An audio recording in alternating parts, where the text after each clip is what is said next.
Jadi kita bisa pakai pistol juga.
Dengan menyebut Bismillahirrahmanirrahim, kita akan memulai diskusi publik pada hari ini, di mana kita sudah kedatangan para narasumber ya, yang baik itu dalam lingkup nasional maupun juga untuk lokal di wilayah Kabupaten Bogor.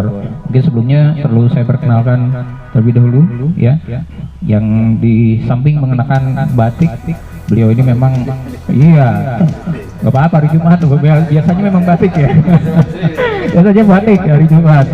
Ini beliau seorang pemerhati kebijakan publik, Pak Dr. Trubus Radiansah ya. Kita sudah sering melihat beliau menjadi narasumber di berbagai media, dan alhamdulillah pada hari ini berkenan ya jauh-jauh untuk datang ke tempat ini, ke Desa Bojongkoneng, Kecamatan Babakan Madang ya, untuk mengikuti diskusi publik ini. Luar biasa. Kita berikan tepuk tangan untuk Pak Dr. Trubus ya. Selamat datang.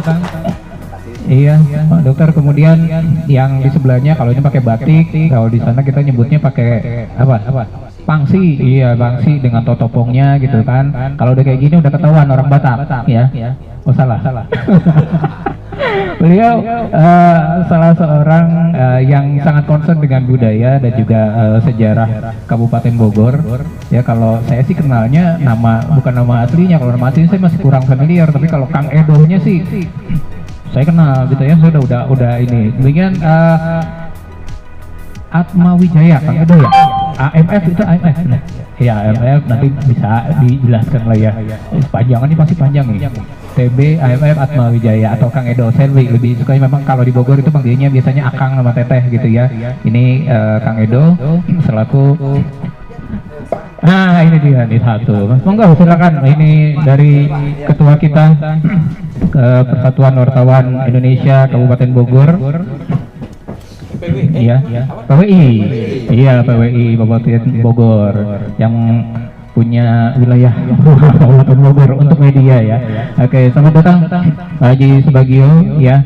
Kita belum apa-ngapain, saya baru ya sedikit membuka acara aja, baru memperkenalkan Pak Dr. Trubus dan juga Kang Edo sebagai budayawan dan juga sejarawan Kabupaten Bogor. Selamat datang Kang Edo ya. Kita coba tepuk tangan juga untuk Kang Edo. Kemudian yang rock and roll di paling pojok bajunya sama walaupun kita nggak janjian gitu ya, jeans dan apa namanya denim ya. Beliau pemerhati atau praktisi hukum ya, seorang lawyer, seorang advokat yang banyak menangani kasus-kasus besar gitu ya, kasus-kasus kakap, kasus-kasus yang banyak menyita perhatian publik gitu. Jadi kita memang akan melihat diskusi ini dari berbagai macam perspektif ya, supaya kita mendapatkan gambaran yang lebih utuh gitu mengenai sosok yang ideal gitu ya, yang dibutuhkan untuk memimpin Kabupaten Bogor ini. Kita berikan tepuk tangan untuk abang kita Deo Lima Yumarah. Ya, kalau saya kenal beliau dulu ya biasa urusannya sama happy sama musik gitu, karena selain lawyer beliau juga sudah punya banyak bank lagunya ada berapa ribu bang? 600 tuh bener kan, udah tinggal 400 lagi udah nyampe ribuan gitu kan, luar biasa. Jadi di sela-sela nanganin kasus, sekarang lagu gitu ya, bikin musik luar biasa. Dulu juga sempat ngajar di mana, di IMI ya?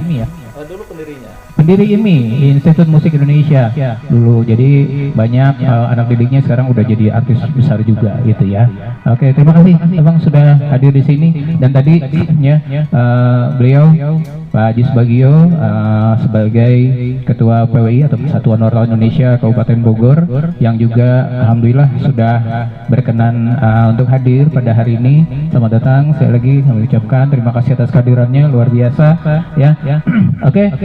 Rekan-rekan, kita akan mulai bincang santai saja. Tadi seperti yang sudah ditekankan di awal bahwa memang pembicaraan kita atau obrolan kita pada hari ini serius, tapi juga kita tidak terlalu formal gitu ya, tidak terlalu formal, karena sebagai informasi di awal bahwa kami dari Forum Wartawan Bogor Bersatu ini memang membuat diskusi ini tanpa melibatkan sama sekali dari tim ses atau simpatisan atau dari unsur politik ya, yang dimana memang ini kami menginginkan adalah murni aspirasi dan juga hasil sebuah diskusi yang katakanlah netral, walaupun kita memang tidak mungkin juga ya 100% netral, tapi paling tidak ini hasilnya sebagai sebuah gambaran besar mengenai nanti sosok seperti apa sih sebetulnya yang dibutuhkan oleh Kabupaten Bogor ini untuk memimpin ke depannya. Paling tidak di pilkada nanti kita akan ada gambaran nih sosok-sosok ini.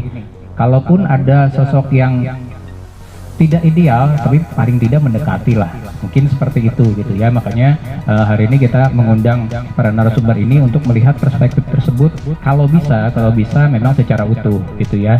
Apa yang kita peroleh hari ini mudah-mudahan menjadi salah satu bahan masukan juga, terutama bagi masyarakat Kabupaten Bogor yang memiliki hak pilih nantinya sebagai sebuah referensi.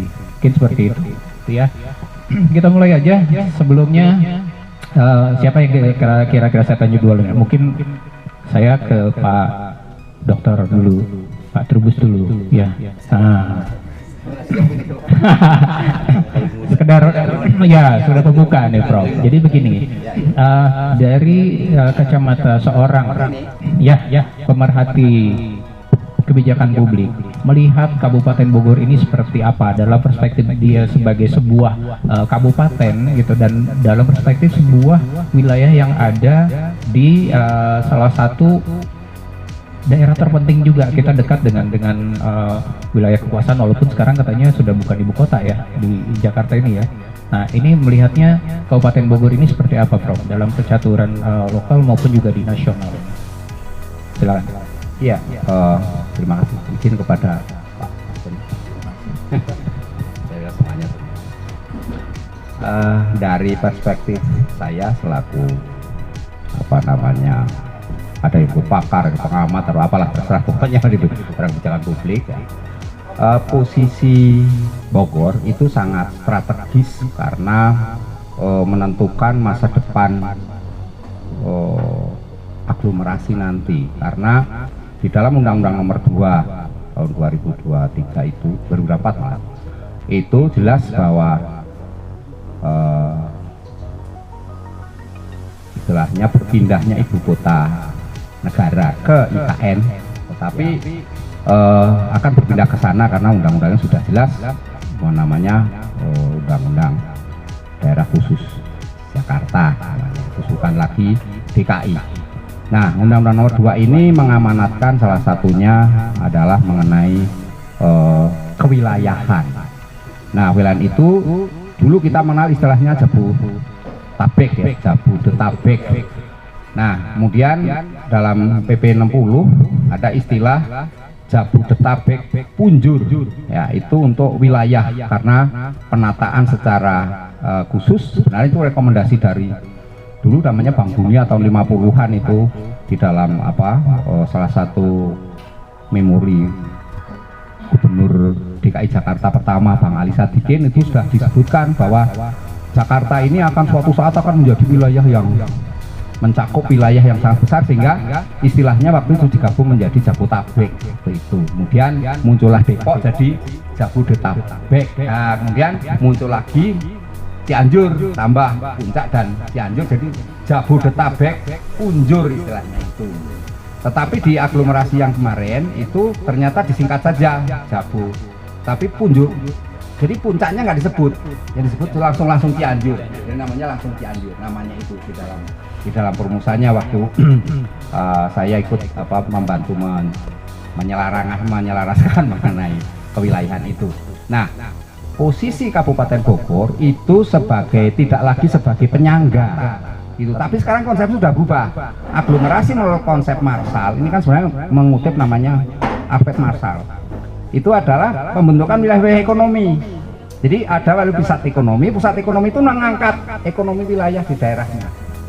Nah, kita berharap nanti untuk aglomerasi yang sekarang ini dua wilayah yang ditetapkan dalam konteks PSN, proyek strategis nasional. Salah satunya adalah BSD dan Pantai Indah Kapuk. Kemudian dari situlah kita berharap nanti Kabupaten Bogor, karena secara kontribusi nasional dan segala sesuatunya dimiliki semua, dari sisi kependudukan, sisi SDM, sisi SDA, macam-macam ini sudah. Jadi sudah ada semacam orang Jawa itu ngengrengan ya, ngengrengan itu apa ya namanya, garis-garis besar lah ya, garis-garis besar itu sudah disebutin di situ. Jadi posisinya itu bahkan Depok itu nanti jadi kota yang khusus satelit nantinya, itu Depok itu yang akan dikembangkan secara ini. Nah, kemudian Bogor ini menjadi kunci penentu dari keberhasilan itu sendiri, itu Bogor. Nah, tentu dalam hal ini membutuhkan seorang ini kan leadership, pemimpin ini untuk mencapai itu. Artinya cita-cita ini kan cita-cita kita bersama gitu ya, kita bersama. Jadi nanti sudah tidak ada lagi ikatan emosional apapun, saya orang Jakarta, orang Buta, nggak ada. Jadi semuanya dalam aglomerasi. Hanya memang banyak nanti masalah, salah satu yang agak meruncing sampai hari ini itu persoalan adalah apakah Jakarta harus mengikuti Bogor misalnya, atau Bogor harus tetap mengikuti Jakarta. Itu persoalannya dalam percepatan pembangunan itu. Dalam satu hal yang sangat spesifik adalah mengenai itu ASN. Jadi kalau di Jakarta Pak itu tunjangan pegawai tukin, tunjangan kinerja ASN itu tinggi sekali, seorang sekda di sono itu kan beda sekali. Nah, sekarang pertanyaannya apakah dia terima nggak nanti dikembalikan dengan ya sekdanya Jawa Barat, ya tahu sendiri, Jawa Barat ya tahu sendiri ya ukurannya itu. Nah, ini Jakarta akan terima atau tidak, itu nanti perubahan ke sana. Yang kedua, ada menarik juga Jakarta ini sesuatunya apa? Jakarta selama ini ada ada kebijakan tersembunyi sebenarnya oleh pemerintah pusat karena ibu kota. Jadi tidak boleh melakukan ini, tindakan bahasa kerennya itu OTT. Jadi kaitan korupsi itu nggak boleh ini. Karena itu memalukan. Oh, itu baru itu informasi baru, Prof. Ya, emang itu seperti itu ya? Iya, itu memalukan, enggak boleh. Karena itu elit-elit Jakarta difoya-foya. Karena apa? Karena dia tidak lagi ya istilah OTT, enggak boleh ada ini, karena terakhir kan kasusnya itu dulu era Ahok itulah terakhir ada apa itu. Nah, itu kemudian setelah itu sudah nggak ada lagi. Begitu itu upaya-upaya yang dilakukan. Nah, itu kemudian menyebabkan Jakarta nanti sudah tidak lagi jadi ibu kota, ya tentu sudah hilang. Salah satu hilang lagi ya Jakarta memang kaitannya dengan pendapatan asli daerah. Jadi selama jadi ibu kota itu dapat gelontoran anggaran setiap tahun itu sekitar 40 triliun lebih dapatnya itu. Nanti hilang itu. Karena hilang, Jakarta sekarang ubah. Dulunya aset di bawah 2 miliar itu 0 pajak. Dulu itu kebijakan dari terakhir Pak Anies.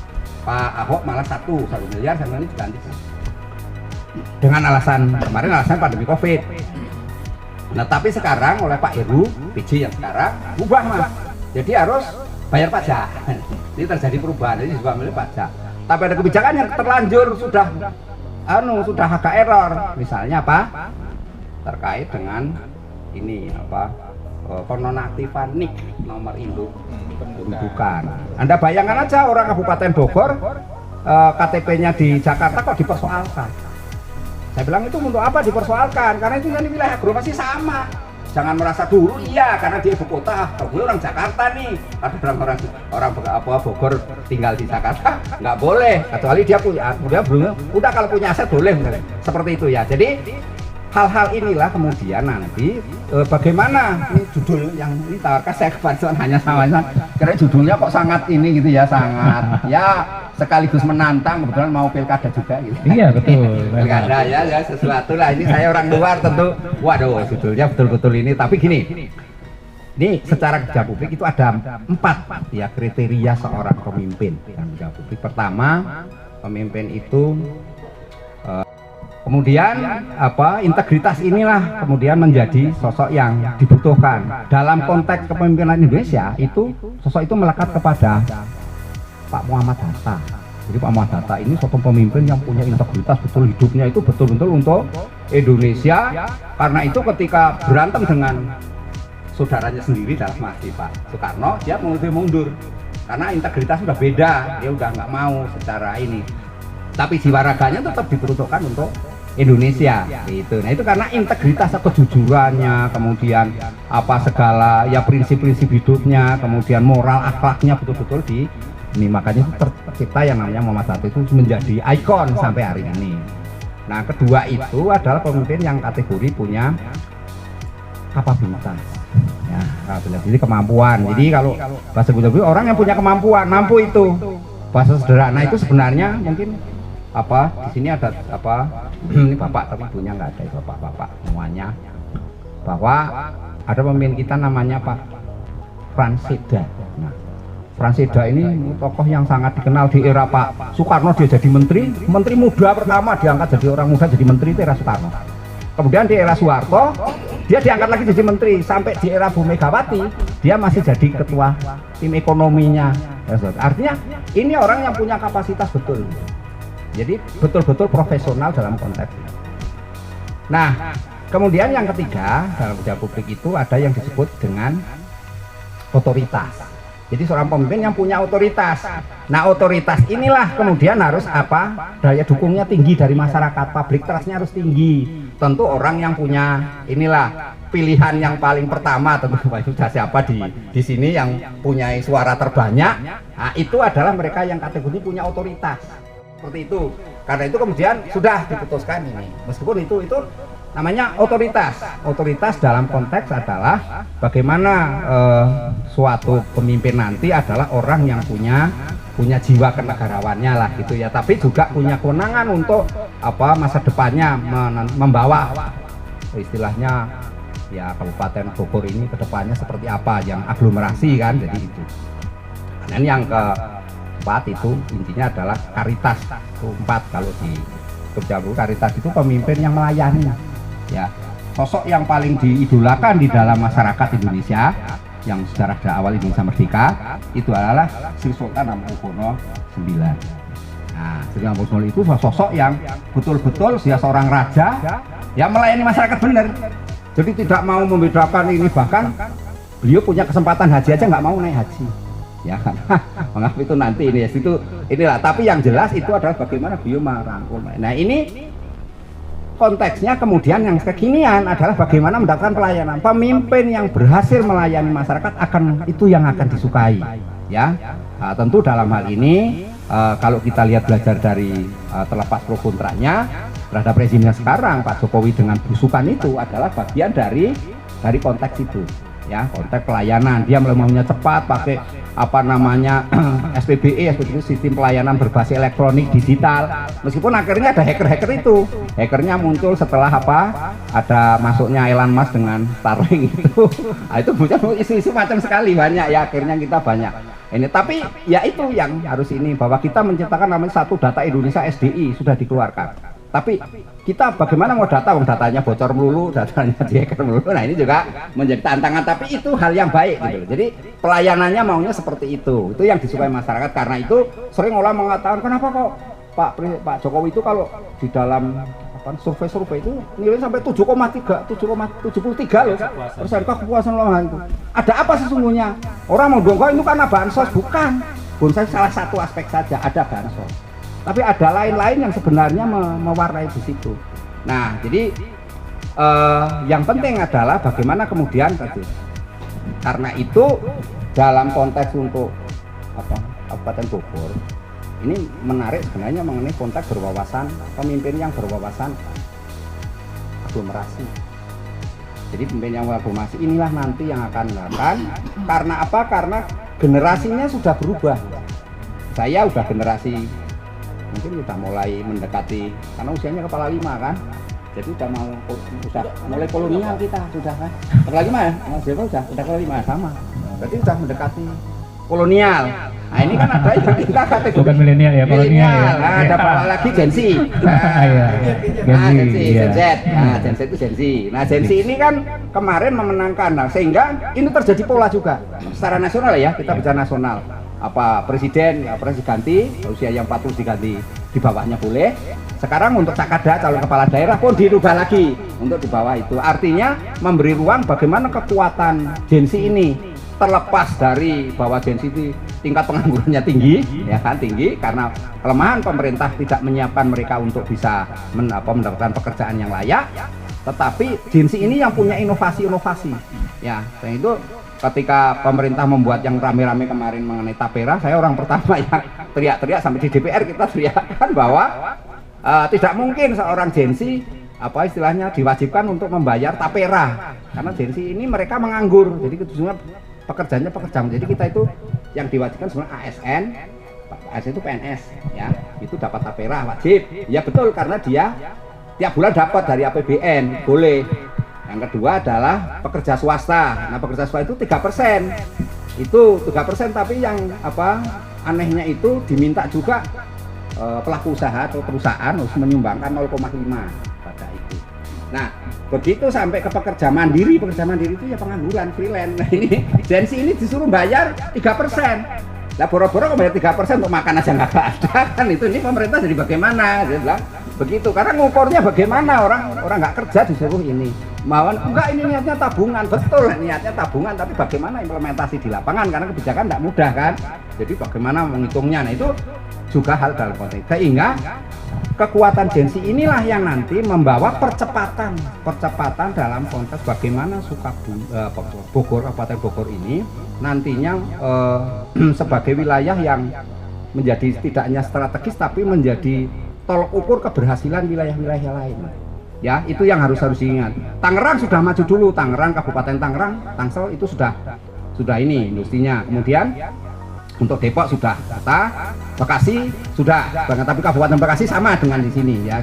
Juga wilayahnya membutuhkan. Karena itu sentra-sentra ekonomi ya, seperti yang kita lihat ini Sentul ini kan ini sentra ekonomi, karena di situ kemudian ada Aeon. Itu nanti harus diciptakan di sini lebih banyak lagi.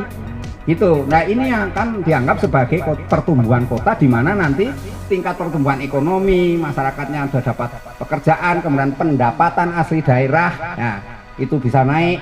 Karena itu kalau lihat yang ditawarkan di media itu, media sosial, saya baca beberapa yang calon-calon di sini itu selalu menampilkan itu kan. Nah, ada yang bahasa, ada kemarin hasil survei dari Kompas ya, itu bahwa untuk Indonesia itu Cakada itu kepala daerah yang banyak terpilih disukai itu adalah kategori yang petahana, itu 63%, tapi itu survei ya. Nah tentu ini sudah tidak akan relevan konteksnya di sini, nanti beda lagi, karena di sini pernah terjadi di Jakarta. Foke itu dulu yakin sekali melawan yang namanya Jokowi, orang Solo nggak ngerti apa, taunya cuma Monas ya kan, datang ke sini berhadapan head to head dengan namanya Pokto yang punya jaringan, partainya Demokrat, partai nomor 1, jaringannya sampai ke bawah, bahkan dia sebagai orang yang dibanggakan oleh orang Betawi. Kalah mas sama yang namanya Jokowi yang datang dari Solo, tahunya cuma Monas, hanya menggandeng yang namanya Ahok. Saya masih ingat itu kita nakon itu seperti itu. Jadi nggak mesti. Nah karena itu juga dalam konteks itu tentu untuk Kabupaten Bogor itu nantinya ada pemimpin yang memang membawakan perubahan itu yang akan meskipun kita ada konteks perubahan kemarin 01 konsep perubahan tapi itu lain ya. Jadi perubahan dalam konteks bagaimana sesuatu yang kearifan lokal ini misalnya ke UMKM ini bisa dinaikkan kelasnya kan menjadi karena UMKM ini menyerap tenaga kerjanya banyak mas. Jadi pemimpin yang mampu membangun UMKM itu yang akan seperti ini tempat ini kan bagian dari penciptaan lapangan pekerjaan kan supaya orang itu tidak pengangguran ya jadi menganggur mana-mana. Nah ini karena itu penting. Nah ini sentra-sentra penciptaan lapangan pekerjaan itu yang sangat harus didukung. Nah ini pemimpin kayak gitu yang akan dipilih ke depan. Jadi kriteria untuk Bogor saya itu selain yang 4 tadi itu kan umum secara teori ya. Tapi saya wawasan aglomerasi itu. Ini sesuatu yang sangat dibutuhkan anak muda sekarang karena apa? Karena anak muda sekarang tidak suka lagi pekerja itu yang tetap. Anda yang bayangkan aja yang namanya masuk di ini saya dengan Menpan RB karena saya kebetulan saya ini ketua AKI Asosiasi Analis Kebijakan Indonesia. Ini membawai wilayah seluruh Indonesia terkait dengan itu jabatan fungsional analis kebijakan ya. Nah, itu ternyata mereka-mereka ini umumnya adalah melihat bagaimana kemudian agar ketika seperti Kabupaten Bogor ini nantinya itu merancang suatu kebijakan pemimpin itu berdasarkan pada aspirasi masyarakat. Jadi masyarakat yang menentukan, bahasanya partisipatif. Meskipun di tingkat global sekarang terjadi persaingan antara yang otoriter sama yang demokratis orang ini. Jadi kalau Indonesia ini kok mau membangun IKN, cuannya dari mana? Investor itu nggak bisa. Karena Indonesia itu negaranya negara bebas aktif. Supaya bebas aktif harus dievaluasi. Sekarang negara kan tergabung namanya BRICS, itu kelompoknya Cina, Rusia itu kekayaannya. Satu lagi kelompok NATO, bahkan NATO Asia sekarang ada. Termasuk Australia, Filipina itu nah. Nah Indonesia kita mau kemana? Negara-negara investasi itu adalah mendasarkan atas ideologinya itu. Kalau kita hanya, oh saya ini non-blok ya, non-blok dari mana? Kemudian makanya begitu dikatakan kita investor berturut-turut di IKN akan ini bla bla ya. Ya cuma nulis doang datang ya bu, pergi lagi nggak ada ini yang terjadi kemudian. Jadi konsep KPBU yang berdarah-darah ya mas waktu nyusun itu undang-undang nomor itu. Saya sampai menjelaskan ini KPBU-nya bagaimana kerjasama pemerintah badan usaha itu yang diharapkan. Jadi membayangkan seperti Pantai Indah Kapuk. Jadi Pantai Indah Kapuk itu dibangunlah 9 naga. Ya, nggak ada satupun jadi. Tapi IKN itu maunya seperti itu, nggak usah ada APBN. Tapi ternyata 75 triliun itu uang APBN yang sudah digelontorkan. Nggak ada sampai hari ini belum ada sesentungnya nih. Tapi karena itu adalah bagaimana kemudian untuk Kabupaten Bogor kontribusinya ke sana. Jadi ini kepala daerah yang punya paham besar, yang didukung oleh masyarakatnya, yang mampu melayani. Itu kriterianya. Itu karena masyarakat kita sangat sedikit-sedikit ini viral. Jadi kalau power of viral, no viral, no justice. Itu udah menjadi itu polisi ketakutan kalau udah urusan nuklir satu langsung. Nah ini kan Indonesia kesana, padahal itu begitu dinyatakan pra peradilan bukan berarti Peggy Setiawan bebas. Itu bisa disidik kembali bisa. Tapi sudah dianggap itu sebuah orang yang tidak bersalah baru merapakan ini polisi dengan segala ini. Nah, itu kondisi memang seperti itu. Jadi seperti itu ya kriterianya ya. Oke, siap. Sebuah pemaparan yang sangat menarik ya, cukup panjang dan dari berbagai macam perspektif dari Pak Dr. Trubus tadi berdasarkan pengalaman beliau ya sebagai pemerhati kebijakan publik. Nanti kita akan tanya lagi. Tapi sekarang saya coba beralih sebentar ke Kang Edo nih. Ya dari putra asli Bogor ya, Bang ya? Asli Bogor dari wilayah di barat Kabupaten Bogor, ya, yang pasti cukup memahami juga seperti apa karakteristik dari Kabupaten Bogor sendiri dan juga masyarakatnya gitu Kang. Jadi menurut Kang Edo sendiri nih di Kabupaten Bogor ini dari perspektif seorang budayawan, kemudian juga dari sejarawan, mungkin bisa mengerucut kepada sosok idealnya ya dari perspektif itu dari budaya dan juga dari sejarah. Boleh disampaikan Kang Edo, mangga. Bismillahirrahmanirrahim. Assalamualaikum warahmatullahi wabarakatuh. Terima kasih kepada rekan-rekan semua, ya kepada bapak-bapak yang terhormat.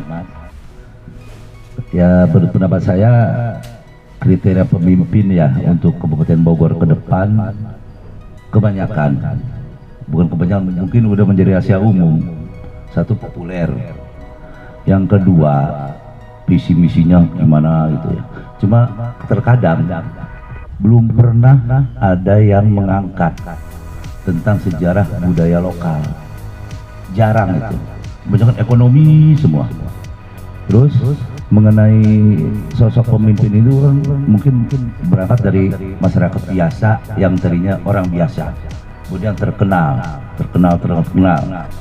Dan itu tadi, makanya kenapa ya setiap calon pemimpin ketika datang ke sebuah wilayah dengan gaya gimana lah, kan seolah-olah itu merasa ingin dihormati, bukan menghormati.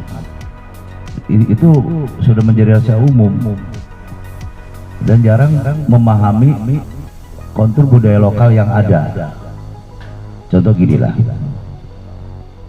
ujungnya Jawa Barat sebelah barat itu Jasinga, punya nilai historis yang tinggi sebelum ada Cibinong.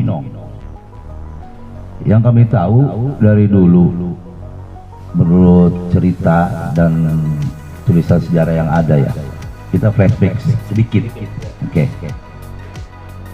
Bahwa Kabupaten Bogor tahun 1947-46 lah, rombongan Bupati Bogor bersama Patih pindah ke Jasinga, dan saat itu juga ibu kota Kabupaten Bogor di Jasinga.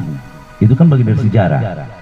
Tapi kenapa sampai kekinian terus sejarah itu seperti dihilangkan, dan sosok pemimpin yang akan datang tidak pernah saya dengar mengguar kisah seperti itu. Mungkin hanya sekitar beberapa tokoh yang apa. Dan kita juga berharap mungkin Jasinga juga bagian dari Bogor. Banyak orang-orang Jasinga yang pernah menjadi tokoh di Bogor. Salah satu contoh ada Entol Muhammad Kahfi, putra asli Jasinga. Itu pernah menjadi seorang bupati tahun 60-an. Terus Ibu Haja Nur Hayanti, beliau keturunan Jasinga. Terus ada yang lebih agak rapi sedikit ya dari dulu ya, ketika ada SK Gubernur tahun 30-an, nomor 30-an tahun 90-an tentang otonomi daerah otonomi baru lah. Di situ tertera salah satu kabupaten baru dengan nama Jasinga. Dan sampai saat ini, ketika tahun 2000 dan sampai saat ini, kok berubah namanya? Lambat laun sejarah itu bagian dari sejarah. Kenapa dihilangkan? Ada yang bilang itu sudah diparipurnakan oleh gubernur. Kalau sudah diparipurnakan berarti kan pernah ada. Nah untuk itu kita tidak pernah mengharapkan ibu kotanya Jasinga apa gimana. Tapi kalau kembali mengacu kepada sejarah tahun 90-an waktu Gubernur Yogi SM itu ada. Terus tiba-tiba berganti menjadi nama Bogor Barat. Yang saya tahu Bogor Barat itu nama sebuah kecamatan di kota Bogor. Kenapa tidak ada nama yang lain? Ada apa dengan nama Kabupaten Jasinga? Apakah karena Jasinga terlalu pedalaman? Apakah ada sesuatu yang lain? Mungkin ada kepentingan politis yang lain, saya juga kurang paham. Ya, makanya mengenai pemimpin yang akan datang, saya berharap bukan cuma datang ke warga pedalaman Jasinga atau gimana lah, seolah-olah untuk mendulang suara. yang diperuntukkan untuk para calo-calo, dan kita calo ya, untuk sebuah calon.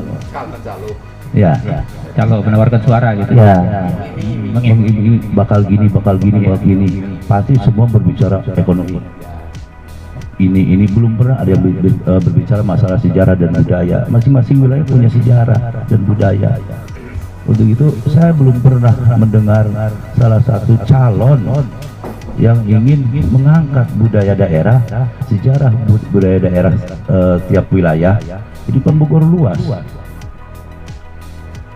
Makanya bagi kami ya, selaku masyarakat kecil boleh dibilang masyarakat biasa ya, ada pengharapan jika suatu saat calon dan menjadi bupati yang baru, tolong perhatikan dari aspek sejarah dan budaya, karena kebudayaan adalah napas sebuah bangsa. Kalau tidak ada sejarah dan budayanya, kita mau jadi apa? Jangan sampai kehilangan jati diri. Kalau istilah Sunda, jati kasih ditujunti, ibarat gitu ya. Jadi itu tadilah bagi kami sebagai perwakilan dari masyarakat. Saya sering mendengar, bahkan baru-baru kemarin setelah obrolan kecil dengan teman-teman, kenapa ada yang nyeletuk, kenapa nama Kabupaten Jasinga hilang dari percaturan masalah kabupaten baru? Ya, kabupaten baru rencananya pada saat pemekaran ya. Iya. Katanya mungkin namanya kurang menjual. Kalau kurang menjual, kenapa SK terbit tahun 90-an ada nama Jasinga? Kenapa para politisi yang duduk di Jawa Barat yang tidak pernah memunculkan kembali? Ada apa? Para kesepuhan dulu, saya masih ingat, perjuangkan nama itu walaupun kita tidak mempermasalahkan ibu kotanya ada di mana, terserah. Tapi nama Kabupaten Jasinga pertahankan. Oke. Ya, jadi nama ya. Ya mungkin itu ya. Kalau dari saya mungkin dari aspek sejarah gitu ya. Makanya sebuah wilayah yang besar pasti ada sejarah yang besar. Dan itulah satu itu yang keduanya mengenai alam sekitar wilayah Kabupaten Bogor ya. Bicara tentang alam berarti ya. Oke. Itu tidak lepas dari budaya lokal. Kan banyak gunung. Kenapa banyak pertambangan emas atau pertambangan sedangkan di situ kan ada mata air. Kalau mata airnya sudah hancur, sudah kering, gimana ke anak cucu kita? Dan itu belum ada loh. Ada yang konsen dengan menjaga wilayah, tidak seperti Banten Kidul. Para kasuhan adat kukuh mempertahankan dan didukung oleh para pejabat-pejabatnya, walaupun yang nggak ada. Dan disitulah kearifan lokal ada, mempertahankan wilayah adat yang ada. Salah satunya penjagaan mata air di hutan tutupan, hutan titipan. Dan makanya mungkin keinginan warga ya tentang sosok pemimpin ada yang konsen ke hal seperti itu, bukan cuma ekonomi, pembangunan ini di kota gimana, tolong pertahankan yang ada di pedalaman. Ada istilah gini, orang kampung sabah kota. Yang namanya orang kota juga orang kampung ya, saya dulu ya asalnya dari kampung juga ya, kampung ya. Tatanan di kita kan mungkin sama dari tingkat desa, kecamatan sampai kabupaten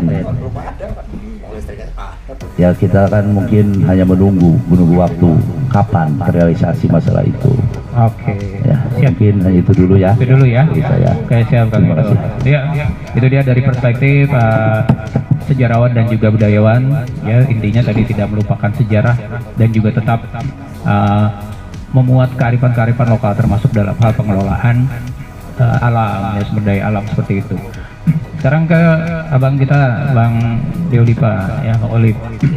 Ini menjadi persoalan yang terjadi di kebanyakan wilayah di Indonesia adalah kepala daerahnya kejerat hukum dulu gitu ya. Entah OTT gitu kan, entah ya kasus apa, intinya adalah mereka banyak yang bermasalah dengan hukum gitu. Nah, dari perspektif seorang praktisi hukum sendiri, sebetulnya Kabupaten Bogor ini ya, kalau dari sisi seorang praktisi hukum, yang kayak gimana sih supaya hal tersebut tidak terjadi lagi? Kita harus akui bahwa di periode sebelum ini gitu ya, ini lagi-lagi bupatinya terkena kasus gitu ya. Nah, dari perspektif Bang Olid seperti apa nih sebagai seorang praktisi hukum melihatnya? Terima kasih Pak Yus. Jadi ini kan di Kabupaten Bogor. Saya ini sebenarnya orang kota. Wah, dia ngapain orang kota, Iya, orang kampung? pokoknya lahir di Jakarta. Lahir di Jakarta. Jadi Jakarta kan kota. Jadi Ya. kalau bilang semua dari kamu, oh saya dari Jakarta nih. Dari orang Jakarta. kota. Saya siap orang kota. Ya, ya, ya. Tapi orang tua saya dari Jawa Timur sama dari Jogja. Dari Jogja. Jadi rantau mereka ke Jakarta, saya lahir di Jakarta.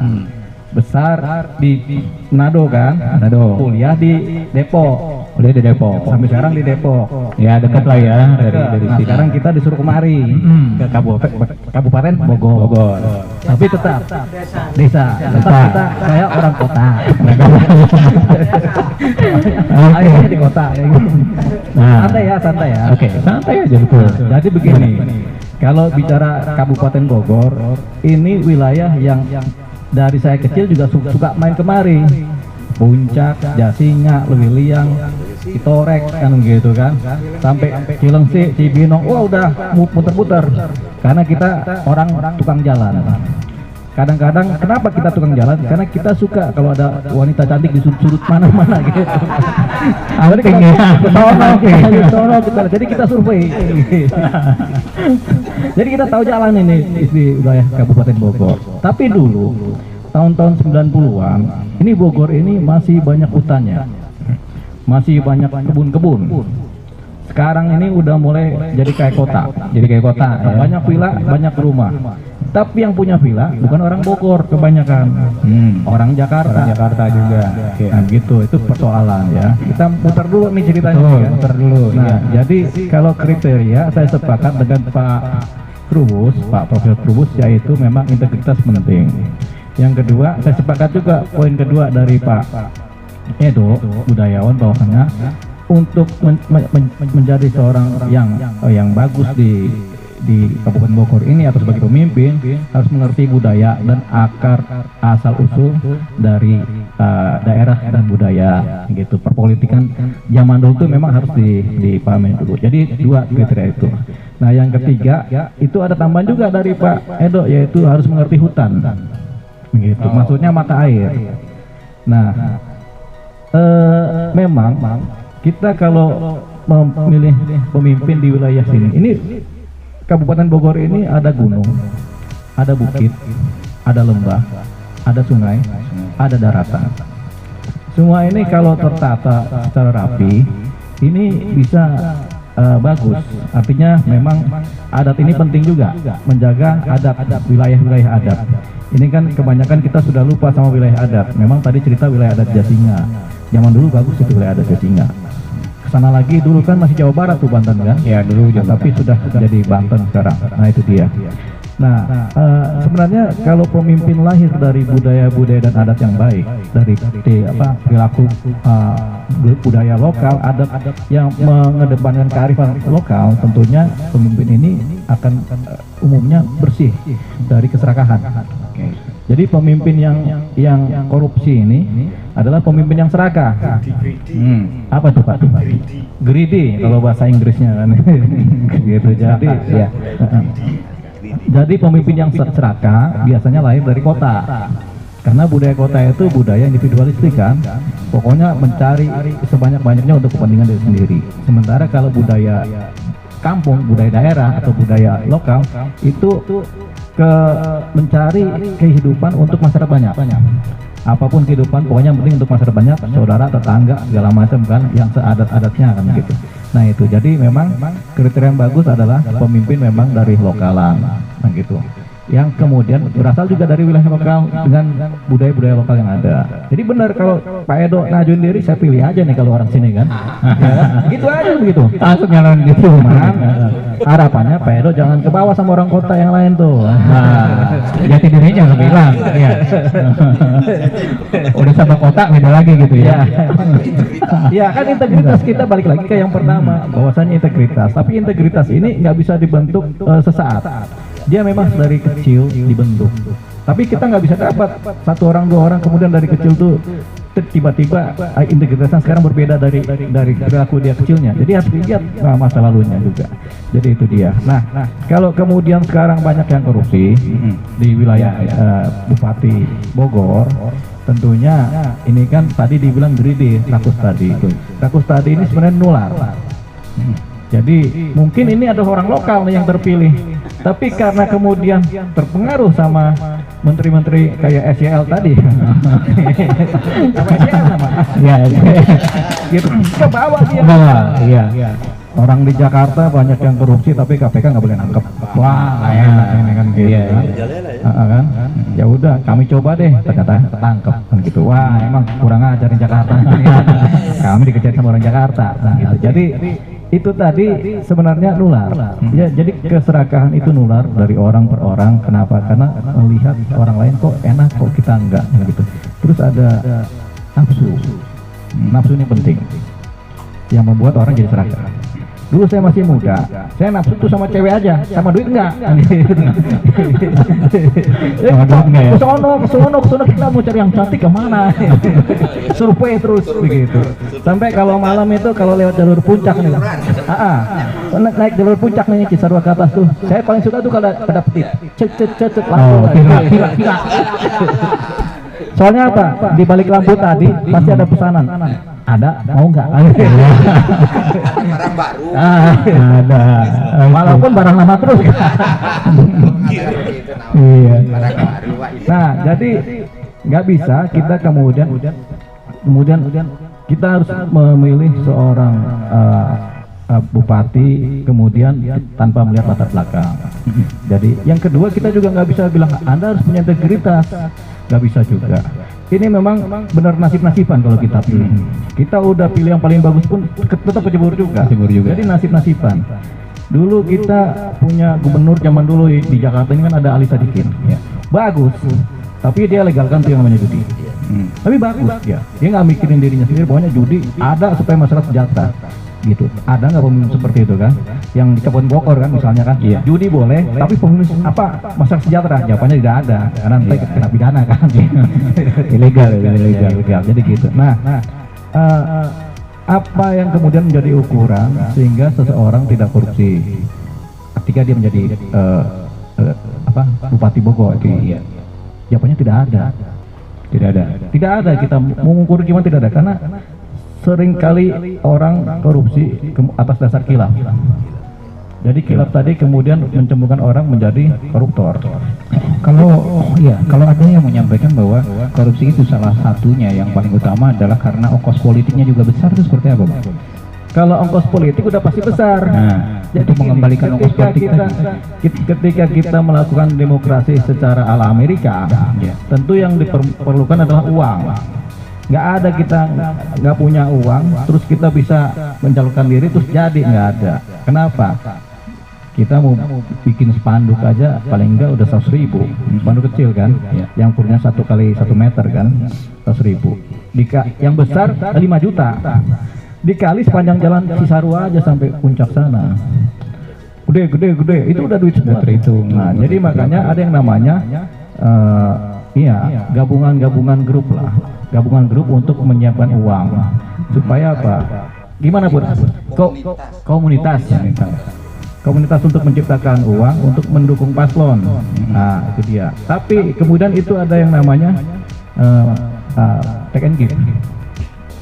Baliknya berapa nih? Baliknya tentunya kalau nggak uang, kekuasaan atau proyek, kan 3 itu. Ya, balas budinya ya. Balas budi. Nah, itu dia. Jadi ini tetap menjadi persoalan. Kalau kita mau rubah pola nggak pakai uang bisa, tapi negaranya juga kita rubah, bukan negara demokrasi, ya kan? Nah, kalau kita kembali kerajaan mungkin nggak pakai uang karena ditunjuk, ini sesepuh ini jadi gitu. Tapi kalau kita main tunjuk gitu, kita kadang salah milih juga, kadang kepilih yang jahat. Kalau kita di demokrasi ini, kita milih orang baik, tapi bisa jadi jahat. Iya. Gitu. Jadi semuanya ini kalau pakai ilmu alam sono ini sia-sia kan.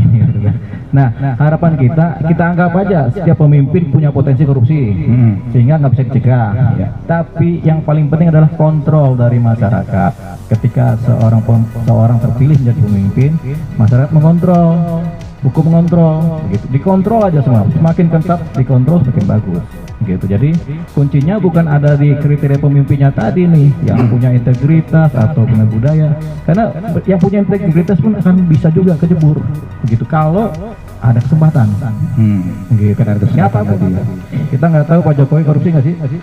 Ini pertanyaan. Kalau saya berani jawab. Nah itu udah dijawab. Bukan saya yang jawab. Kita nggak tahu begitu. Ya kita tunggu break dulu aja dulu. Pak Bogor ini tadi pertanyaannya kan bagaimana ngelihat dari sisi hukumnya? Karena apa? Karena banyak sekali atau setiap yang menjabat pasti kena korupsi. Terus kita mau cari orang yang nggak korupsi. Jawabannya nggak bisa, gitu. Kenapa? Karena setiap orang punya potensi untuk korup kalau ada kesempatan. Yang nanya ke saya juga ini kan kalau jadi pejabat juga belum tentu bersih kan? Betul kan? Saya juga kalau jadi pejabat belum tentu bersih. Makanya saya nggak bakal jadi pejabat karena udah pasti nggak bersih. Gitu. Tapi kalau kita di wilayah luar kita lebih enak. Artinya kita bikin dosa pun nggak bikin dosa kepada banyak orang. Dosa sendiri saja begitu kan, sama cewek satu kan gitu kan, 2 dosa kan gitu kan, tapi tetap aja dosa gitu. Tapi ada dosa yang bikin merugikan banyak orang, yaitu yang menjabat begitu, salah satu menjabat. Jadi setiap orang punya potensi untuk korup. Nah cuman ada juga orang yang nggak korupsi, ada juga, tapi sedikit kali, yaitu orang-orang yang sejak kecil sudah dibentuk atau dididik untuk tidak kemudian menjadi serakah. Kuncinya itu ada nggak itu? Ada. Di kampung-kampung banyak kok didikan-didikan seperti itu yang lebih mengutamakan kepentingan bersama. Kalau saya lebih sebenarnya kalau Baduy itu masuk ke wilayah Jawa Barat, Jawa Barat kan? Belum kan? Masih Banten kan? Sekarang Banten Jadi kalau Baduy itu mereka adatnya kuat sekali. Pemimpin mereka itu asal pinter satu aja itu. Taruh di sini pasti bersih itu.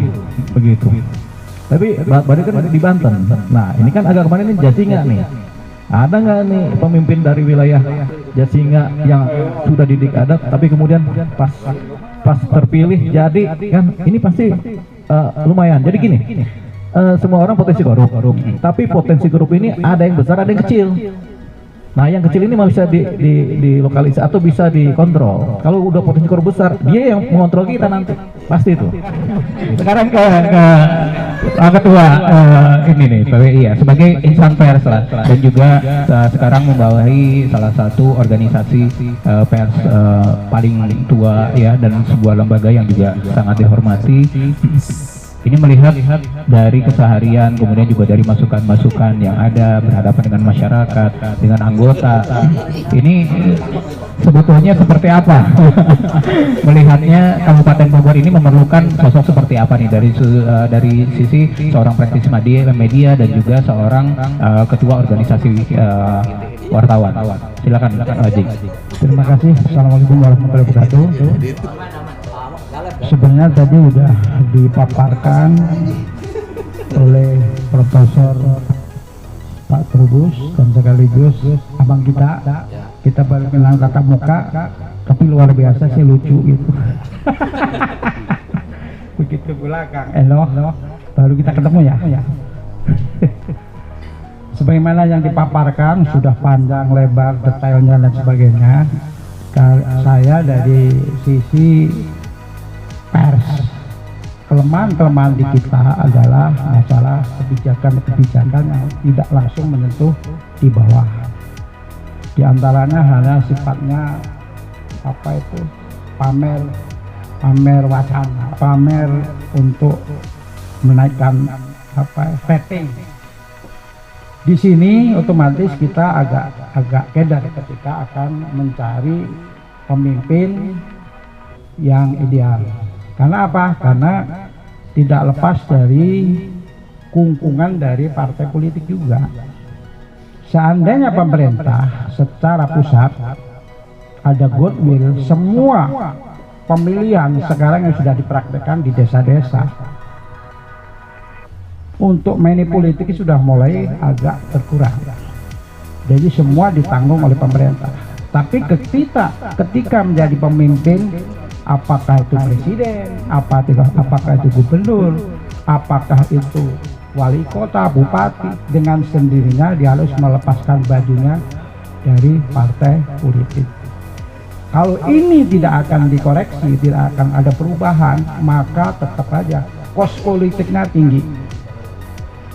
Saya pernah dengar salah satu calon di kota waktu itu, ketika akan membeli perahu aja dengan istilah mahar sampai 5M, belum nanti menyusun strategi infrastruktur di antara tim sukses dan sebagainya. Makanya kita agak berat untuk demokrasi, karena demokrasi kita itu masih demokrasi yang menurut saya belum belum powerful. Bahkan saya pernah memberikan masukan adiknya Pak Jojo, Pak Jojo beberapa tahun lalu, bagaimana pola daripada partai itu untuk merubah supaya tidak terus-terusan pemimpin itu terjebak oleh kos politik yang nantinya ketika memimpin kalau tidak dijarah proyeknya, dijarah juga APBD-nya, juga dijarah oleh jabatan-jabatan. Nah, ini salah satu fenomena yang umum. Menurut saya umum. Coba dari hampir 600 DPRD dan pemimpin, apakah itu tingkat gubernur, menteri, dan termasuk diantaranya adalah bupati, wali kota, semuanya itu muaranya adalah korupsinya datangnya dari kos politik. Akibat kos politik tadi yang mahal tadi ya. Iya, kos politik high class. Nah, inilah salah satu fenomena. Kembali kepada Kabupaten Bogor. Kabupaten Bogor ini adalah dengan wilayah 2000,8 kalau nggak salah 1000 km, otomatis termasuk hampir menyamai Singapura. Dengan komposisi populasi itu tidak hampir 5 juta. Kita itu sebenarnya udah harus pecah ya, seperti yang digambarkan oleh Kang Elo tadi.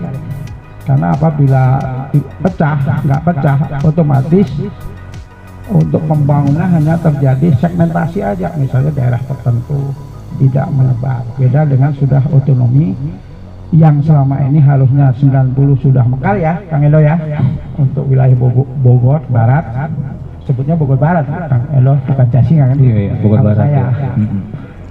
Begitu pula sekarang juga disusul oleh wacana untuk pemekaran di wilayah Bogor Timur. Ya. Kalau di Bogor Timur masih jauh sebenarnya, kalau Bogor Barat tidak tinggal mengesahkan aja. Itu juga kelihatannya pakai kos politik juga. Gitu. Nah, fenomena ini kalau melihat dari kebijakan, coba Anda bayangkan ketika hari ulang tahun Bogor aja seperti kemarin, siapa yang merayakan? Birokrat. Tidak melibatkan orang desa. Coba tanya orang yang lewat ya, hari ulang tahunnya AJB-nya Kabupaten Bogor tanggal berapa? Kan nggak tahu. Karena apa? Sebaran-sebaran ini hanya mereka-mereka yang hanya merayakan, yang tidak melibatkan masyarakat atau tokoh-tokoh masyarakat. Seandainya ini terus-terusan seperti ini, maka ya akan pembangunannya hanya sekitar mereka. Bahkan saya di Badan Promosi 2 periode, bahkan sampai sekarang saya wakil komisioner Badan Promosi. Saya berapa kali mengusulkan goodwill-nya dari pemerintah daerah, dalam ini bupati. Bagaimana seandainya untuk meningkatkan PAD? Salah satu kelemahan adalah infrastruktur. Ketika bis mau datang itu dengan posisi jalannya jelek.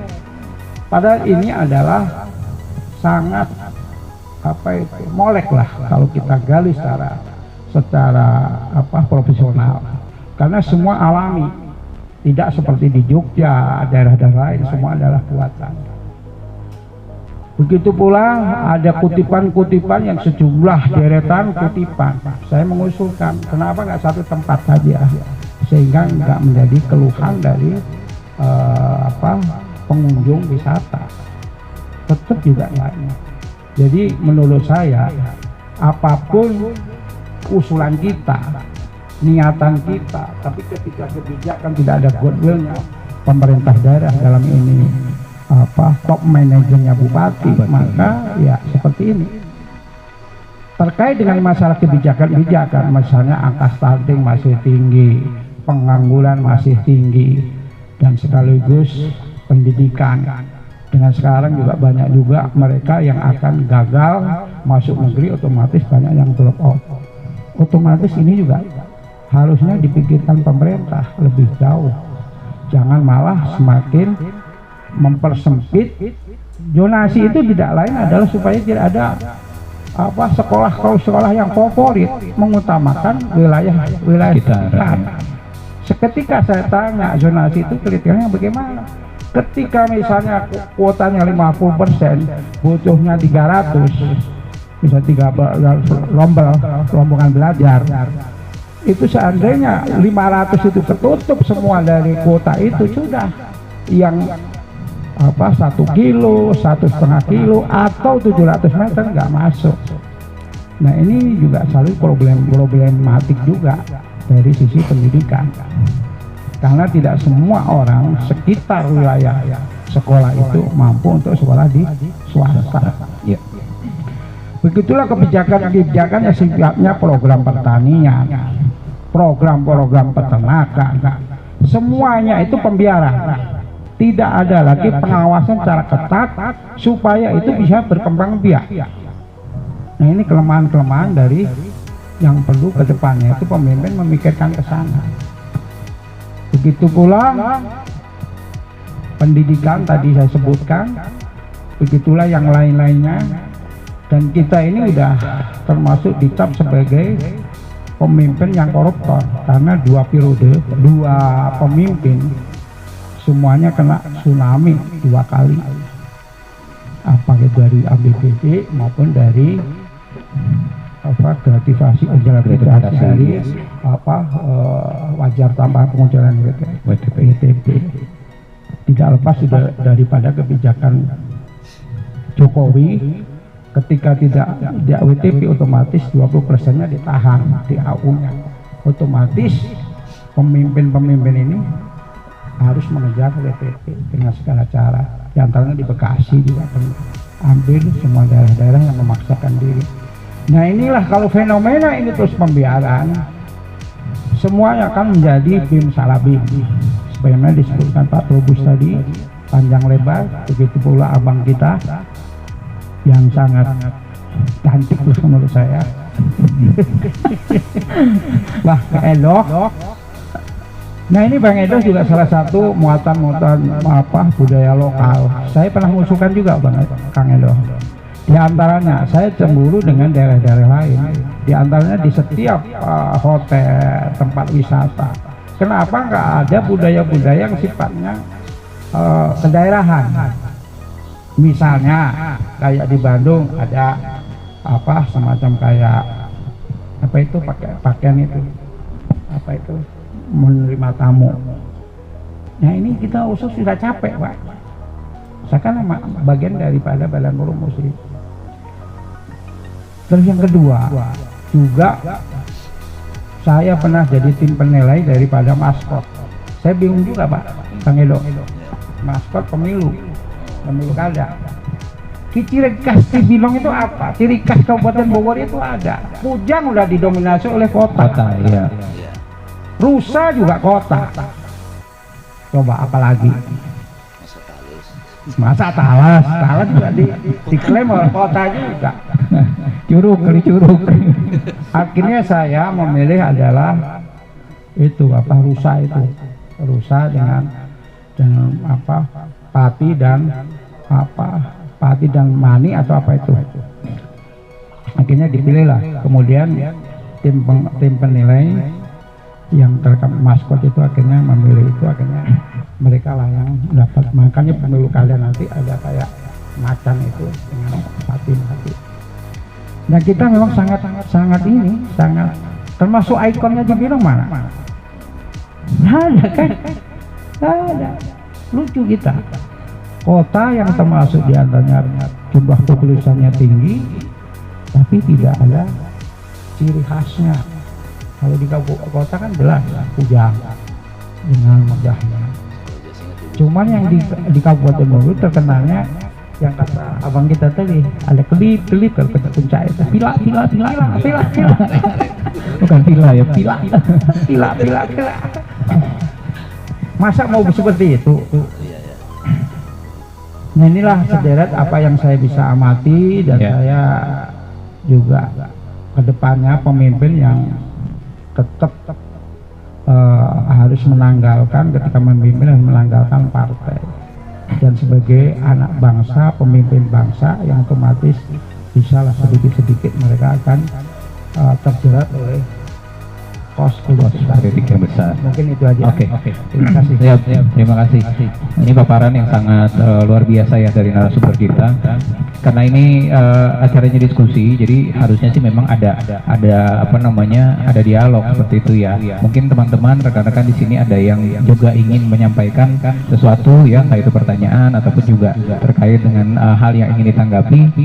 Saya persilakan sih. Mungkin ada yang ingin menyampaikan sesuatu nih kepada para narasumber yang luar biasa di depan ini. Siapa? Oke, siap, mangga Kang. Kang Alvin. Assalamualaikum warahmatullahi wabarakatuh. Mohon izin bertanya buat Pak Prof dan Abang dan Bapak Ketua PWI dan Kang Dos selaku praktisi kebudayaan. Jadi di sini saya selaku elemen kepemudaan menggarisbawahi perihal dari 5 juta penduduk Kabupaten Bogor yang di mayoritas sekarang itu adalah Gen Z dan milenial. Nah, dari bonus demografi tersebut banyak kebijakan-kebijakan yang tidak pro terhadap pembangunan pemuda itu sendiri. Jadi suatu contohnya Perda nomor 1 tahun 2020. Jadi perda tersebut hanya dilahirkan tapi tidak dibesarkan. Makanya ini menjadi pertanyaan saya selaku elemen pemuda, kenapa pemimpin-pemimpin itu enggan melaksanakan perda tersebut? Apakah anggaran atau cakupan wilayah Bogor itu sangat luas dan jumlah pemuda dan jumlah Gen Z milenial lebih banyak, akhirnya tidak mencakup seluruh elemen kepemudaan. Dan saya selaku elemen kepemudaan berharap dan kriteria untuk pemimpin ke depan itu bagaimana suatu bangsa itu menyongsong generasi emas 2045 ketika sumber daya pemuda dan sumber daya SDM yang sekarang dilahirkan oleh melalui kebijakan-kebijakan kepala daerah jauh dari kata harapan. Yang ada kita menghadapi nanti 2045 yaitu Indonesia cemas. Jadi yang Gen Z ini aja nanti 2045 ini menjadi generasi yang cemas.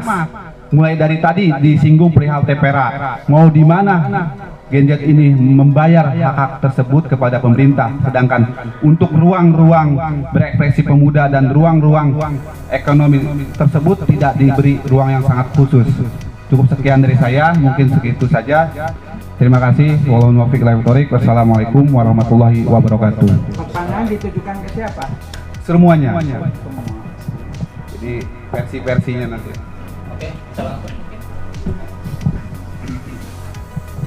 Kan mungkin dari Prof dulu nih. Ini dari curhatnya Gen Z katanya ya, generasi muda gimana sih sebenarnya nih, apalagi ada mungkin cukup banyak kebijakan yang tidak berpihak itu ya terhadap para pemuda ini, para Gen Z ini. Baik, pertanyaan yang tak mudah yang menjawab, pengertian yang lebih definitif ya tentu. Karena memang saya melihat bagaimana pemerintah memahami tentang Gen Z itu kan baru ada di era-era ya kira-kira 10 tahun belakangan ini kan. Jadi dulu Gen Z ini sudah dianggap sebagai pemuda, ya sudah masuk di Karang Taruna istilahnya, masuk juga di dalam ada Kementerian Pemuda dan Olahraga, sudah dikelola, ada kementeriannya sendiri gitu. Jadi sudah tidak berpikir kepada apa yang terjadi kemudian dengan munculnya generasi-generasi yang kategori jadi khusus, seperti Gen Z ini kan khusus jadinya karena usia maksimal sampai 24 tahun kan gitu. Jadi yang terbayang di era dulu itu semua orang usia 25 tahun itu ya sekolah, kalau nggak sekolah ya kuliah gitu kan. Jadi menempuh pendidikan lah gitu, tidak ada terbayang bahwa itu akan terkait dengan kebutuhannya dia mendapatkan lapangan pekerjaan, kebutuhan dia untuk berekspresi, bahkan di ruang-ruang publik pun diberi ruang untuk ini ya mengekspresikan termasuk gagasan inovasinya, kreativitasnya itu belum memang Mas. Jadi jujur saja bahwa menguat persoalan Gen Z ini ketika mendekati 5 tahun belakangan ini gitu. Jadi periode kedua Pak Jokowi ini kemudian muncul istilah Gen Z yang makin mengkristal. Karena apa? Karena kemudian banyak Gen Z ini yang kategori menganggur, ya menganggur, susah cari pekerjaan, kemudian ternyata jumlahnya makin hari makin banyak. Di satu sisi sebagian Gen Z juga ada yang pekerjaannya suka pindah-pindah, jadi nggak pernah nyatu satu gitu, nggak, jadi pindah lagi, mundurkan diri, pindah lagi. Jadi kesulitan pemerintah kemudian untuk membuat satu kebijakan itu kan sifatnya harus berkesinambungan, konsisten, ya kan, fokus. Kemudian kebijakan itu harus partisipatif, ya. Kemudian kebijakan itu harus punya kapabilitas. Kebijakan itu juga harus membawa inovasi pada perubahan. Kan itu. Tapi ketika kebijakan publik harus menyentuh yang namanya Gen Z, memang enggak ini Mas, masih jauh dari gambaran-gambaran yang sifatnya pemberdayaan, empowermentnya itu belum gitu. Misalnya, apakah Gen Z ini bisa dilibatkan dalam konteks bukan penyempurnaan ya, mungkin kenaikan derajat kelas dari UMKM misalnya. UMKM itu kan diharapkan naik kelas gitu. Jadi produk-produk lokal atau bahasanya produk kearifan lokal yang bisa dikembangkan itu adalah di tangan Gen Z itu kan belum pernah di ini Mas. Yang ada kita cuman hanya konteksnya itu bagaimana kebijakan terkait dengan entrepreneur, wirausahaan, pelatihan, bahkan di tingkat pendidikan resmi ada sekolah namanya advokasi. Nah, jadi ada advokasi dalam sekolah-sekolah kategori D3 ya, diploma 3, diploma 4, bahkan sekolah khusus vokasional karena kebutuhan itu yang bisa diciptakan oleh pemerintah. Tetapi ketika itu kemudian lulus atau mereka ini banyak juga yang tidak masuk di kategori itu, tetapi kewajiban pemerintah pula untuk istilahnya menolong ataupun mereka memberi akses. Nah itu belum, memang di berbagai daerah masih minim memberi perhatian kepada yang namanya Gen Z tadi. Nah tetapi seiring dengan peran Gen Z yang tinggi, itulah yang kemudian secara politik juga akhirnya sempat rame itu, karena awal-awal ya 2 tahun yang lalu itu sempat terjadi semacam gelombang di mana gerakan Gen Z ini makin mengkristal, mas, menguat. Karena apa? Karena kemudian tuntutannya tuntutan bisa di ruang publik. Untuk apa? Menjadi pemimpin. Nah, tahu nggak ya? Bagaimana seorang pemimpin adalah Gen Z gitu loh. Karena Gen Z ini menempati sekitar 63% lah dari seluruh total itu, gitulah. Jadi, nah sementara yang kaum yang tua kolonial ini sudah banyak juga yang minta diperpanjang. Pensiun itu dulunya misalnya 55, 56 jadi 60, kalau bisa 65. Kalau kita dosen itu rata-rata masuk 70 jadinya. Ya. Jadi dari mbah-mbah semua kan.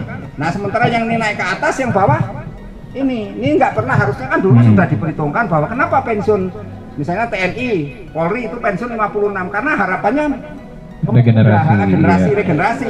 Iya. Yang tua ini kemudian lengser dalam pengertian dia membangun masyarakat, bukan duduk di di konteks ini apa tupoksi TNI Polri misalnya gitu, atau konteks ASN, bukan itu gitu. Tapi ini terjadi kekacauan Mas Ita. Kekacauan, kemudian Gen Z ini lama-lama punya kekuatan, punya power. Disinilah kemudian perubahan pada konteks prasyarat kepemimpinan nasional. Maka muncullah usia di bawah 40 itu ada yang gugat kan, kemudian di MK itu terlepas dari pro kontra, tapi nilai yang muncul di situ adalah memberi ruang muda untuk bisa tampil, iya. gitu loh. Nah kemudian putusan MA mengenai apa kepala daerah ini kan juga sama, usia di bawah itu dibolehkan, terlepas orang mengaitkan itu kaitannya dengan apa poligarki atau kaitannya dengan politik dinasti Pak Jokowi dan macam itu soal lain. Tapi yang jelas sebenarnya itu memberi ruang kepada Gen Z untuk tampil lah. Pertanyaannya, seorang Gen Z itu harus kalau saya sebagai orang pendidik mesti harus dididik. Kan nggak mungkin dia dilepas.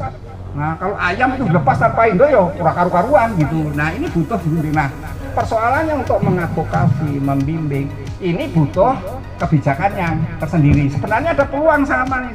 Apa itu? Pembangunan dana desa. Dana desa itu harusnya itu diwajibkan semua Gen Z ada di situ, sehingga kita tidak ada lagi istilah urbanisasi. Yang ngapain ke kota?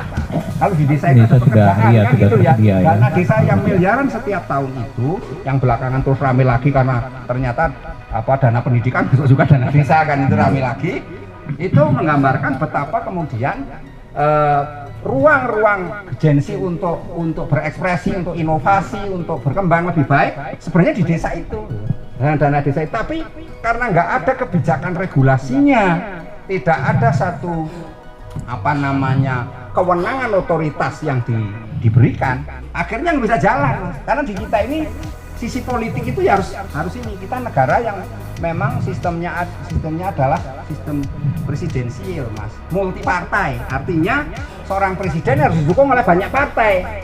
Kalau partainya cuma 1-2 nggak bisa kalah dia gitu, jadi harusnya banyak partai. Nah karena itu sebenarnya Gen Z ini sudah punya ruang. Kalau dana desa itu bisa dipakai Mas, nggak ada orang di ini nganggur-nganggur itu nggak ada. Perilaku yang tadi disebutkan Pak Bos kita ini adalah konteksnya apa? Perilaku korupsi. Spanyol, budaya Spanyol kita ini sulit sekali di ini. Nah kan dana yang menetes itu kemudian kenapa kepala desa itu ngotot pengen jabatannya diperpanjang sampai akhirnya menjadi 8 tahun ya? 8 tahun yang dulunya 16, ya. Ini kan sudah jauh dari konstitusi.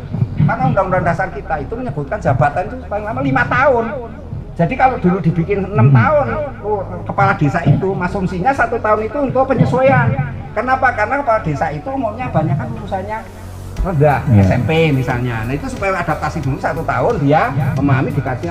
Tapi intinya tetap 5 tahun. Tapi sekarang dirombak Mas, kepentingan politik lagi akhirnya menjadi mereka minta yang 8 tahun. Nah ini apa sesungguhnya di situ? Ya, cuan dana desa ini yang menjadi bicaran gitu ya. Nah sehingga perhatian terhadap Gen Z bukan belum, memang ya kurang gitu ya. Jadi kurang dalam pengertian bagaimana sebenarnya pemerintah ini sekarang harus didorong terus agar Gen Z mendapat perhatian, khususnya ada dana desa itu Mas. Karena Gen Z ini ada di desa-desa, banyak kan desa ini dan desa. Iya. 3 miliar per tahun. Nah ya sekarang 3 miliar itu harus diterjemahkan ke sana, sehingga nggak perlu lagi anak desa datang seperti saya ini kan orang desa terus ngusuk sampai ke Jakarta. Nah, nggak perlu, ngapain saya di desa saya Purworejo aja udah cukup gitu kan, datang ke sini gitu. Ya jadi kan ini kan menggambarkan karena saya di desa ketika lulus bingung mau sekolah di mana, mau apa, mau kerja di mana kan gitu. Akhirnya kita pada merantau menggelandang. Nah, kalau kebetulan kita ada saudara lain yang nggak punya saudara, sampai tidur di Pulau Gadung. Saya pernah tidur di masjid Istiqlal, ya pernah tidur itu. Dulu sekarang nggak boleh tuh, Istiqlal dulu boleh.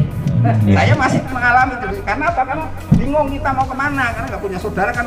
Kadang-kadang jiwa anak muda itu apa? Pemalunya tinggi, rasa malu kan? Ya, bukan gengsi, sebenarnya malu. Ya. Gengsi lain, gengsi kan karena kita punya, kita nggak punya apa-apa, lapor ya nggak makan. Gitu. Nggak ada gengsi ya, malu ya. Oke. Jadi itu Mas ya. Itu ya. Jadi memang kebijakan harus didorong, tapi ada potensi ruang, yaitu ruang apa dana desa. Itu poin 1. Yang kedua ada ruang lagi, konteksnya adalah ini digitalisasi layanan publik.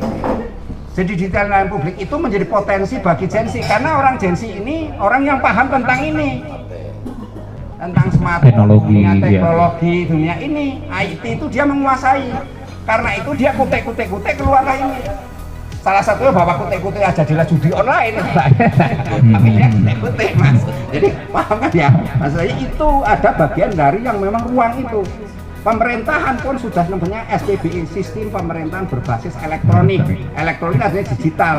Pemerintah Indonesia artinya Pak Jokowi sudah berusaha membeli yang namanya satelit Satria. Satelitnya sekarang berada persis di puncak atas Pulau Papua, posisinya itu. Nah itu dia kan adalah untuk melayani wilayah 3T tadi, terdepan, terluar, terisolasi. Nah sehingga anak-anak Gen Z ini harusnya menjadi di situ kuncinya. Ada ruang di situ yang sangat luar biasa. Hanya memang kebijakan di kita kalau keluar, karena pemilik kebijakan itu siapa? Penguasa, elit. Elit ini mau jalan kalau dipaksa, butuh. Ya kan, aku butuh perhatian terhadap Jasinga, datangi Jasinga. Kalau nggak butuh ya nggak datang. Sorry ya Pak, nggak datang. Biasanya begitu karena aku datangi ya. Kejadian Pak ya? Kejadian. Kejadian. Sekarang nggak data nasional, baru iya rame. Kalau nggak ada Jadi pemadam lewat, kebakaran gitu, ya. Mas. Memang ini dibutuhkan Oke. Gen Z-nya sendiri, kuncinya di Gen Z Mas. Kalau Gen Z hanya bisa maju ketika dia dibimbing, ada yang mengadvokasi. Siapa mereka ya? Orang-orang semua kita ini yang diminta untuk ini. Bukan kita memprovokasi, bukan ngompori, bukan. Ini adalah bagaimana upaya agar memperoleh jati diri. Jadi jati dirinya disalurkan. Kira-kira seperti itu. Siap. Ini sudah cukup terjawab sepertinya ya dengan yang lain. Mungkin ada lagi yang spesifik ditujukan ke para narasumber.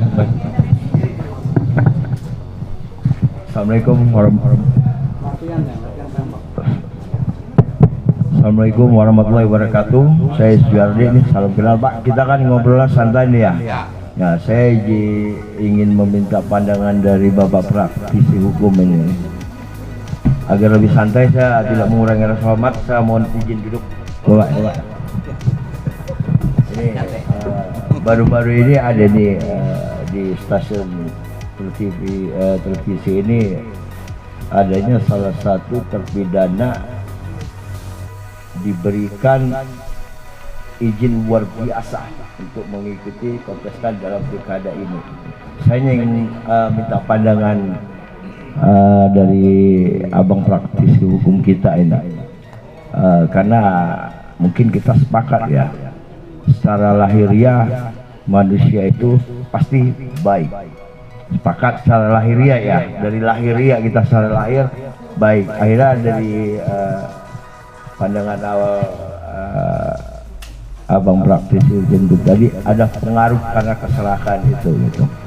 Saya minta pandangan terkait itu tadi, hak politik sementara sudah pernah menjadi terpidana, dan ini tidak keluar dari konteks kita sih sebenarnya, karena wajah-wajah yang bakal tersorot sebagai kandidat untuk mengikuti kontestan pilkada ini juga wajah-wajah lama gitu. Jadi sedikit banyaknya baik buruknya juga sudah. Saya minta pandangan itu aja Pak, bagaimana terkait hukum negara kita ini gitu. Terima kasih. Assalamualaikum warahmatullahi wabarakatuh. Ya, ini saya lupa pertanyaannya kena geledek. Hak istimewa ya, walaupun sudah jadi terpidana tapi Jadi masih bisa. Udah pernah ditahan, masuk penjara, inkrah, ditahan gitu ya. Pokoknya udah pernah di penjara lah ya. Terus keluar, jadi lulus dia. Bisa deh jadi kepala daerah udah lulus kan? Belum keluar Pak. Belum keluar. Kemudian ini luar biasa terpidana. Oh, jadi masih terpidana statusnya. Terpidana. Sebenarnya walaupun udah lulus juga itu nggak boleh tuh. Kita tadi bercanda ya. Jadi ini apalagi belum lulus. Yang lulus saja nggak boleh, apalagi belum lulus kan gitu kan. Jadi ini harus diramaikan, diviralkan, dan si KPU ini kan penyelenggaranya kan. Ini yang kita kejar nanti gitu. Ini menjadi persoalan hukum. Persoalan hukum yang harus kita sampaikan. Kalau perlu siapa-siapa yang memberikan kebijakan itu kita pidanakan, bisa gitu. Nah, cuman siapa yang bekerja untuk melakukan itu? Tentunya adalah masyarakat. Lewat siapa? Bisa lewat ormas, bisa lewat kelompok-kelompok sipil yang lain, kan begitu. Kapan? Ya sekarang. Yang nanya ini yang harusnya kerja keras ini kan begitu. Gitu Bang, jadi gini Bang. Ya, jadi pandangan hukumnya ya itu memang orang terpidana itu sebenarnya tidak boleh dia berada di luar wilayah penjara gitu. Keadaan khusus ini hanya bisa kalau dia sakit keluar. Dan hak politiknya orang terpidana ini kan hanya bisa dia adalah memilih. Tapi untuk dipilih itu nggak bisa gitu. Ya. Jadi kita bisa pakai pistol juga. Hati-hati. Buat ini ya. Jadi kira-kira gitu Seperti itu ya. Pistol yang meledak ini. Siap. Ingat Oke. tahun 98 kita Ya. jadi mimpin di sana. Oh iya, aktivis ya. Seperti itu ya. Aktivis, bang, darur kita lagi pintar-pintar jadi goblok langsung. Tahu nggak jadi? Oke. Siap. Ini terakhir mungkin masih ada satu lagi sebelum kita tutup, masih ada? Cukup? Oke. Cukup katanya ya.